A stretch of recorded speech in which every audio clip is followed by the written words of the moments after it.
Hey, hello. I mean, for heaven's sake, this is a course. Of course, we're right on course.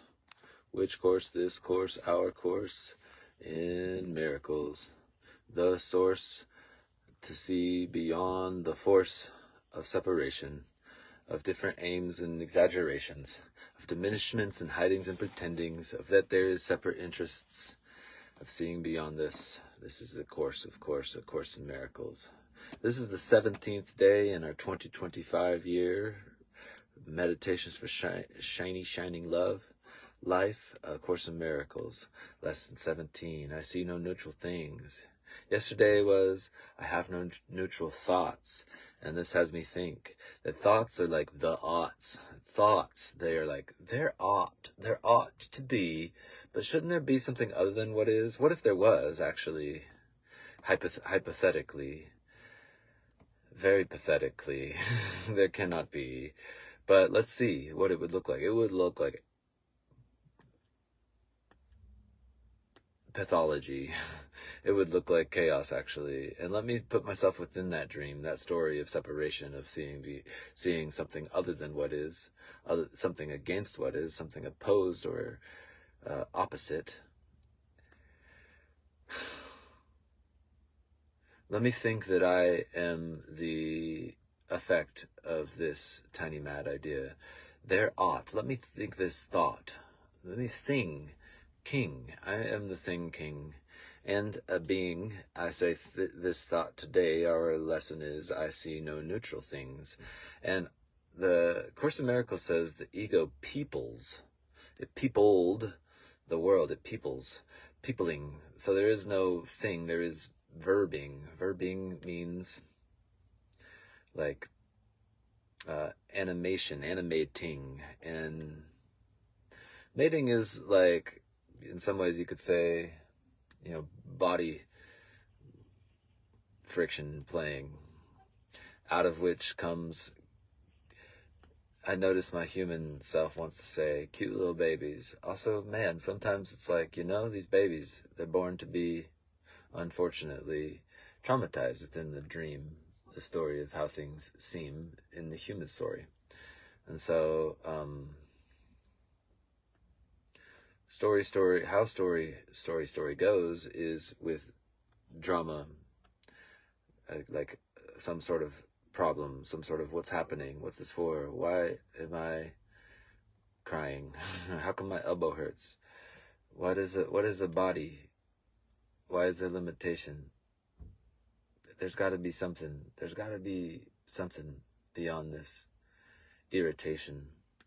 So anyways, those are the playful ways the Spirit is speaking through me, and you can say whatever you want about that.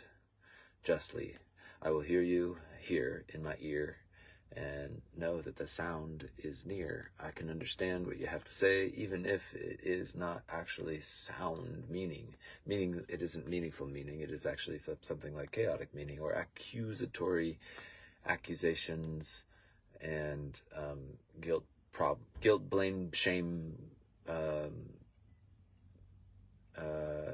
projection games. There are a lot of them, and you know that you know what you think you know, and you think you stood on the side that you're stubbornly on because your character feels like it needs to defend the things it needs to defend, and it's understandable based on your specific character. And the Spirit gets to work with where you are, from where you are, with your positions that are not mine, and mine that are not yours. This meaning mine as in Joey's. Yours meaning whatever your name's is. And it's not that you are your name, but you have a name, and your name is your doorbell, and that's adorable. Ding dong. And you are home, and your body is a house or a temple. Temporarily, the Spirit can speak using what you believe you are as the house or the temple or the vehicle, the limitation, the body, the boundary, the separation, to shine a light through to eternity, the voice within, the silence that hears, that's outside the sound, and that's the space within which all the stuff appears. There's great grace for the appearances apparently to appear as parents birthing bodies. Woo. Here I go. Let's read here this lesson. I see no neutral things. This idea is another step in the direction identifying cause and effect as it really operates in the world. You see no neutral things because you have no neutral thoughts. It is always the thought that comes first, despite the temptation to believe it is the other way around. And the Course in Miracles tells us we need not believe these things, just to try them on, entertain them, and to listen and to repeat and to remember them, and to just attempt to practice with what it tells us to do. So it tells us, in fact, we'll probably actively resist it. I say this because I notice resistance within my mind, naturally knowing I sometimes do believe the opposite is true, actually. And I'm not a liar in these ways. I really don't want to be a liar. I really want to tell the truth, actually. I don't want to pretend that I believe something other than what I do. I've done that before many times, and man, I take a hard stance against this. And I also try to attempt to entertain the most idealistic things that we can. So, because I believe in my heart that the ideal, the wholeness, something whole, without holes, wholly, can and should fully be able to be a universal experience. And even the challenge of getting to be a symbol of that within my story, shared with you, of times I've given my mind to trust, given trust to trust, in trust, gaining trust, gaining parables of shareable miracles, wherein eventually, because my life is more uncompromisingly given wholly and fully to the purpose of this, that I be a function for, that the film of the story that covers the light behind the projections in the movie will eventually be full of so many symbols of remembrance of the light that it'll eventually shine through the story and burn up the film, and that will be a happy dream on the way to heaven. Heaven is the unstoppable light within. It's the kingdom. It is beyond all things that could be called anything like. I don't like the word so much, sin, but it rhymes, so I'm going to say that this time. Rhymes, times. Okay, anyways, paragraph number 1 still. This is not the way the world thinks. See, that's what I'm saying. It's not the way the world thinks. I know how the world thinks, and I'm not a liar about it. Like, I don't believe I can drive this car through a lake, actually. I know what I believe about things. And I'm willing to see beyond. I want to, what I believe, see beyond, actually. But I also work with what I know, I believe, and attempt not to be a liar. But I do exaggerate, because I can't help it, because I'm partial. Joey speaks based on his perspective, actually. And can, should, get to, actually. Plus include the fact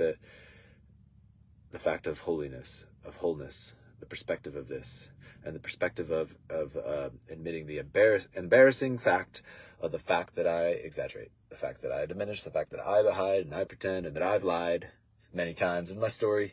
I know this is true, and so is true of you, basically. I know this. It's okay. I forgive you.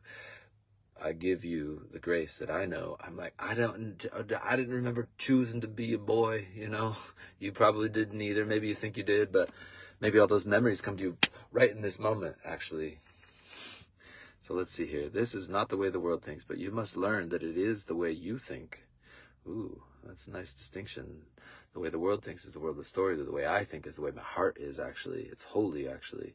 I know when I read the Course, especially in the text, I'm kind of like, man, this seems more true to my heart and my mind, more wholly true than the way the world seems to be. And that's real weird to deal with, actually. That's where the Course tells me that it's natural for me to ask, okay, if these things are true, then where did the world come from? And the Course says, it's a good question, actually. It's a normal question, but there isn't a real answer to it, because the world didn't come from anywhere, because it's not really true. It doesn't come from anywhere really true, but there is a helpful story within the story of how the story appeared to appear. The appearances appeared to appear by this way. Into the mind of God there crept the tiny mad idea at which he forgot to laugh. This tiny mad idea was like something like, yeah, but what if there was something other than the truth? The truth said, hey, all there is truth. He said it like, Om, truth, unlimitedly true.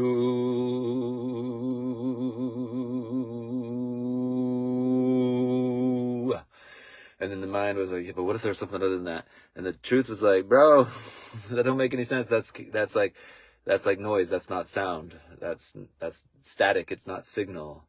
You could say it's the truth said logically in the metaphor of this origin story is it said, hey bro, yo, that don't make any sense actually. There's nothing other than me. There's nothing other than you. There is only truth, holy. But the mind wanted to see, yeah, but what if there was something other than the truth? And the truth went like, oh shit, like, hey, but bro, like, I guess you can see what that quote unquote would look like in the world of hyperbole, or in world of,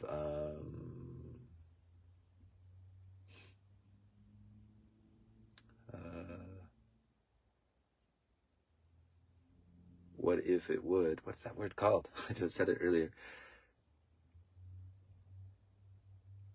It's like the word hyperbole. It's not exactly like it. Yeah, but what would it look like, hypothetically, if there were something against the truth, actually? It would look like war, actually. It would look like communication that doesn't communicate. It would look like chaos. It would look like meaningless meaning. It would look like innocence born ready to be traumatized and things. And it projected itself to be a character within that story, wherein it was attempting to prove that trauma was true at the same time as attempting to let go of it, too. And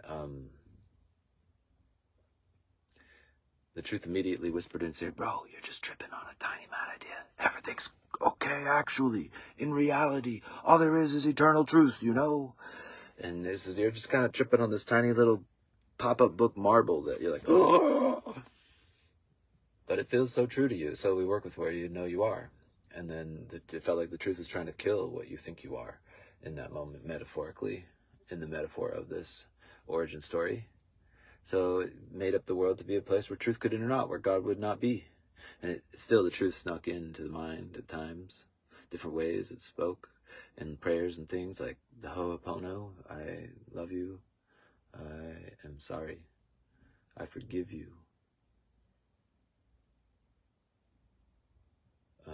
I thank you. And through the Course in Miracles, through lots of different wonderful ways, the truth sneaks its beak into our mind and attempts to walk us home to where we are, out of a dream we never actually entered, recognizing, man, that was a trip. Like last night in the dream of this body sleeping, actually, there was like a cool dream.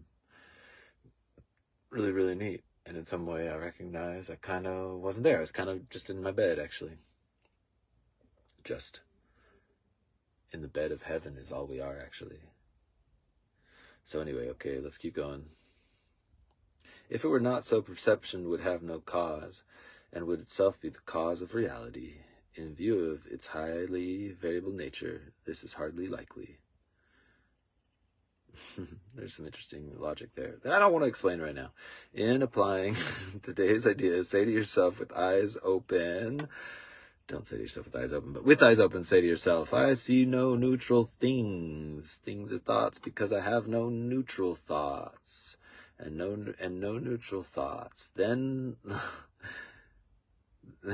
then look about you, resting your glance on each thing you note long enough to say, I do not see a neutral blank because my thoughts about blank are not neutral. For example, you may say, I do not see a neutral wall because my thoughts about walls are not neutral. I do not see a neutral body because my thoughts about bodies are not neutral. Whatever it is you see, banana, cup of coffee, telephone, shoes, anything. Paragraph number 3. As usual, it is essential to make no distinctions between what you believe to be animate or inanimate, pleasant or unpleasant. Regardless of what you may believe, you do not see anything is it really that is really alive or really joyous. Regardless of what you may believe, you do not see anything really alive or really joyous. That is because you are unaware as yet of any thought that is really true and therefore really happy. I don't know. Is that true of me? My thoughts that are really true are the thoughts I think with God, actually. And so maybe this doesn't apply to me because I've already been through the Course in some way. Love created me lovingly, and these are thoughts I share with you, so now you know them too. And so, like maybe you are aware of this, and so you don't need to take everything on face value. And so there's always so much nuance Nuance. The nuance. You know the good news? The nuance of the good news? You know what the good news is? It's good, eh? What is it? It's good. That's the good news. And what's the old news? It's not that great, actually. One time I said that to somebody. I was like, do you know what the good news is? They're like, is it the Bible? I'm like, that's not all good, actually. Some of that's not so good. Some of that news in there, actually. That's for sure. There's parts of it that ain't that great. In spirit, you can see this is true when you read it. You're like, oh my God, that ain't that great, actually. If you believe it, it ain't great. So that's okay, though, you know? Okay. Paragraph number 4. 3 or 4 specific practice periods are recommended, and no less than 3 are required for maximum benefit. So you must do 3 for maximum benefit, even if you experience resistance. However, if you do, the length of the practice period may be reduced to less than a minute or so. That is otherwise recommended. Less than a minute. My God, because of resistance, what a weak-ass prescription. This is okay, hey? The Course is so gentle and soft in some ways. You know why it is so gentle? It's like so blatantly gentle and soft is because it's also so intense. Both. It's graceful and gracious and annoying and uncompromising at the same time. You know, later in the Course, at some time it says, hey, if you experience resistance to this as you're going, feel no need to keep going.